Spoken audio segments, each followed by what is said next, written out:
All right, the next thing we're gonna do is draw a sphere, or you're gonna draw a circle. You can trace something. So this is on, I have a sketchbook right here, but you're actually gonna draw on your canvas paper. I don't own any canvas paper at the moment, but you're gonna draw a sphere. You can just grab something and trace it. You can do what I'm doing, but you just wanna get that circle on there with a pencil.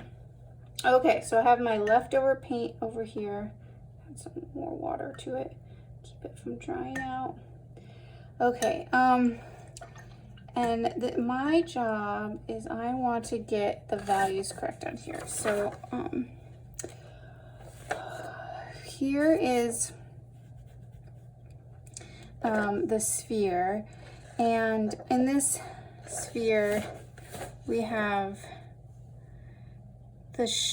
so the light is hitting right here, and I know it's hard to see, but on the picture that you have in the assignment you'll be able to see it better. But the light's hitting here, and this is the reflective, and then this is the around the, it's all highlighted, but it's a little bit darker than the reflected.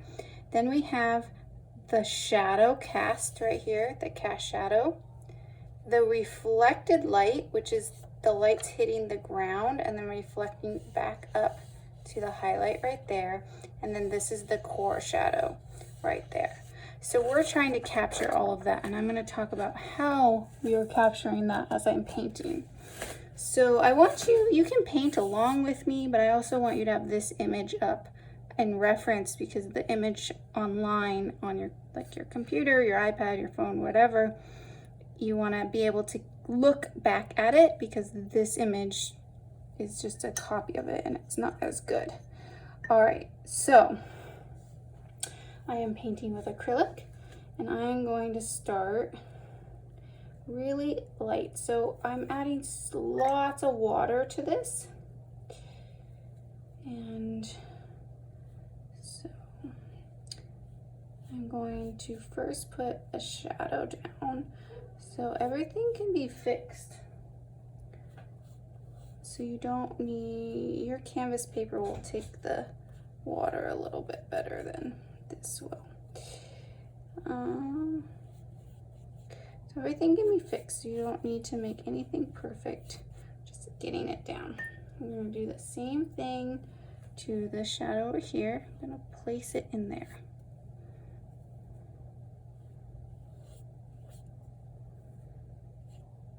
I'm just not worrying about perfection. Okay, now I'm going to, it's not, I need to buy some canvas paper. I always forget to buy that. Okay, so this will actually be easier for you. I covered up where the light area is, which is okay because we will add paint to it. Okay, now I'm gonna go thicker.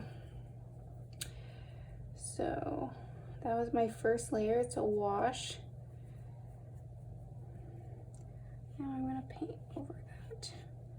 You might want to let this layer dry.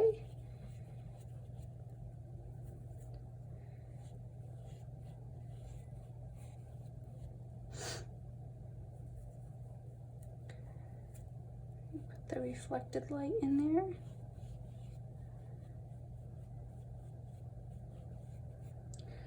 I'm using the same brush I used before. I like this brush, but you always want to use the biggest brush that you can possibly feel you have control with. And a flat brush is good right now, but I will probably switch to something different. Oh, I hope my paper doesn't rip. Okay, I should have put this on a different paper.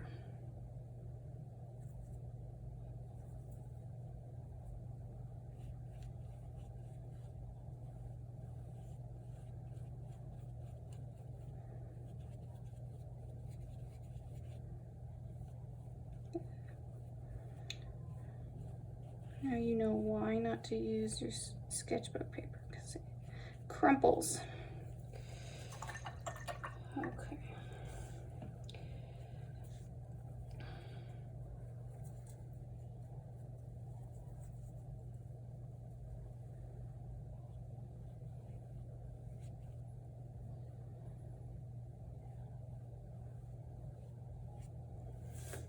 So while it's still wet, I can come in and blend. So I'm just moving my brush back and forth to blend it.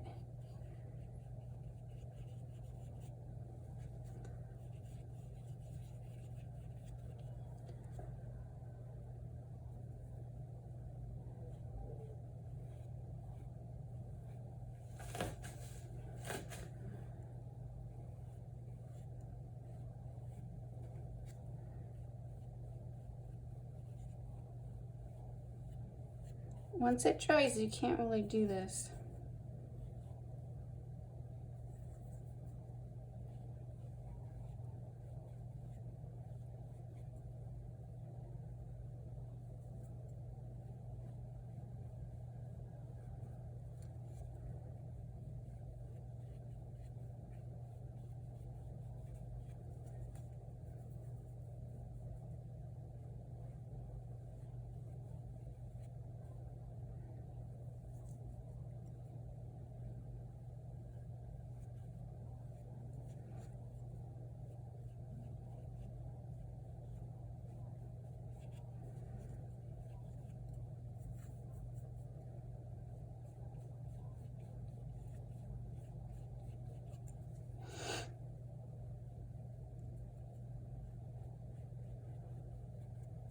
So much of painting is over blending and then coming back and fixing the over blending.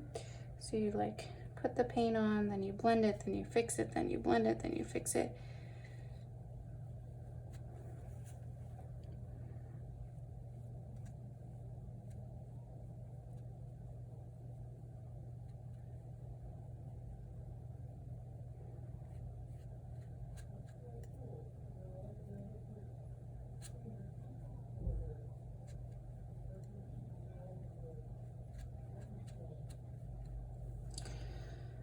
All right, my brush is feeling a little bit unwieldy now, so I'm gonna switch over to, I can still use the bigger brush, but I'm gonna switch it. So I switched around, so I have more control now.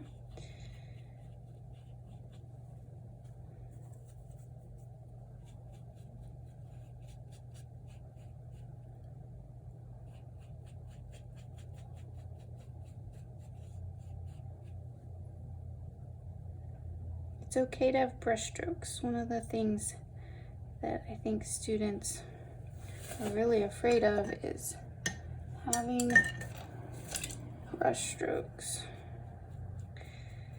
So I've grabbed a dry brush, a Filbert, and I'm using it to kind of blend.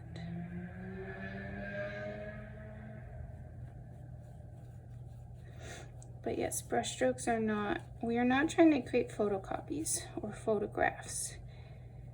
If we were doing that, we would just take a photograph. So one of the beauties of painting is that there are brush strokes. And when we go to a museum, we admire those brush strokes. And so we don't want to get rid of them. We're just learning how to use them.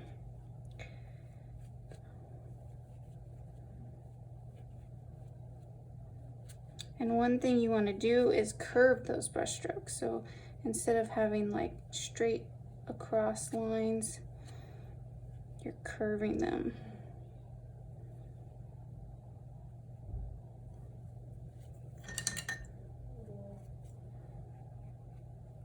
Like this. You don't want to like do a circle though, because it makes it look like a weird orb, like it's gonna transport you into another place. It looks like a hole. And you want this to look three-dimensional.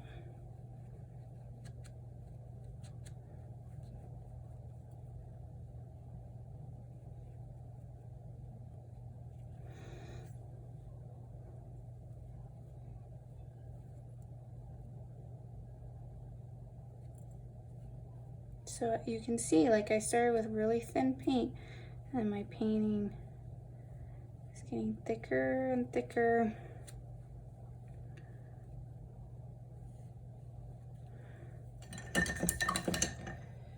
As I go.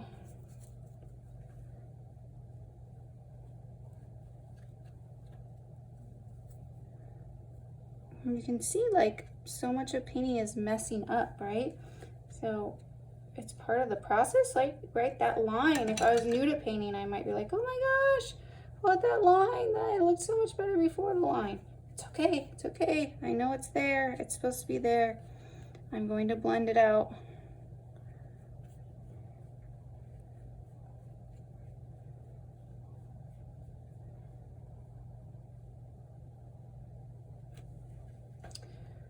Having a hard time getting this reflective light, which is very important.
So I'm putting a background in because I want to clean everything up a little bit.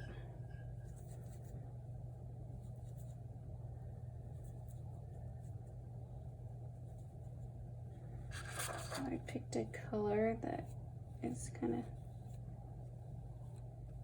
darker than the lighter areas on the edges, but lighter than the darker areas.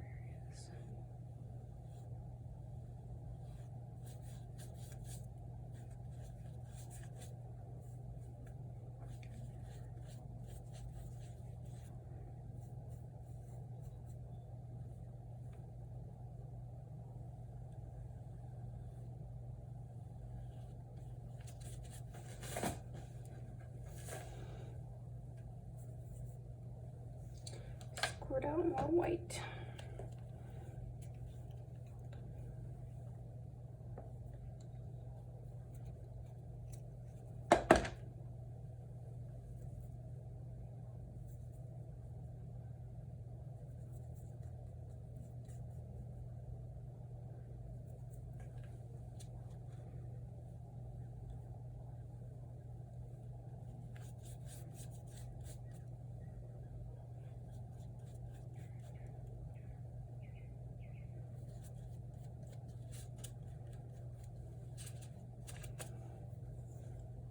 Okay, so I almost have the background in, and then I'm going to come back with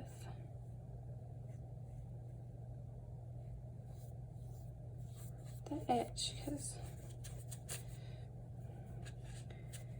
if the background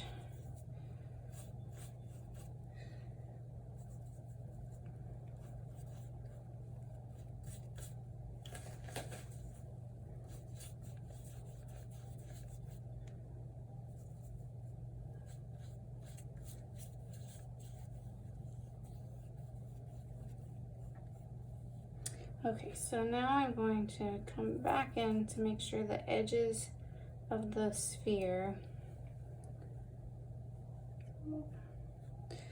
it's a little light, or on top. If the background is painted before, if the background is painted after the edges, it will look like it's in front. So I'm just cleaning up a little bit.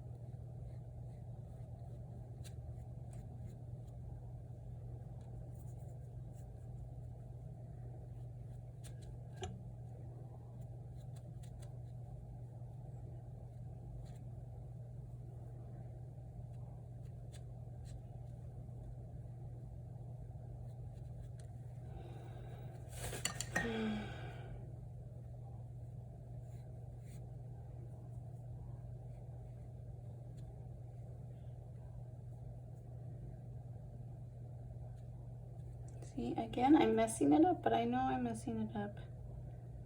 It just needed to happen.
Hard to paint from the side.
Almost done here. Just cleaning up.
All right, I think that's good enough for now.